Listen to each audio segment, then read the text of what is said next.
Ինչ պետք է անել, որպես փոքրիկ պետություն կամ որպես ազգ, նախ որ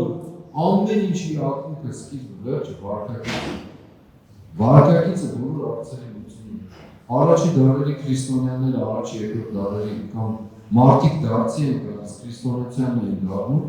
որովհետև նահատակություններ էին տեսնում արենաներում, կոլիզեում եւ այլն տարբեր առյուծների բերանում նահատակում էին մարդիկ, բայց հավատքի յուրացում չէին ունում։ Դա շատ ավելի մեծ ազդեցություն էր ունում, քան թե հազարավոր ծրագրեր գծեին ու չգիտեմ ինչ ծավալի գումարներ ներդնեին։ Այսինքն այդ վարկագիծը մարդու համոզմունքը ազդում էր նաև այդ հասարակության մտածողության փոփոխության վրա։ Դրա համար առաջին մի քանի դարում քրիստոնեությունը ուղղակի բուռն մեծ աստիճանով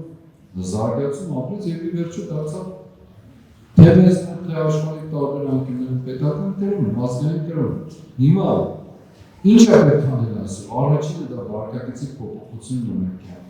Հատկապես առաջնորդների, սկսած մեզանից, որպես հոգևորականներ, վերջացնած աշխարհի առաջնորդ։ Երկրորդ պարագայում դարձել իդեալ քարոզչության, այսօր կռվի դաշտը, մարտի դաշտը, որքան ֆիզիկական լինի,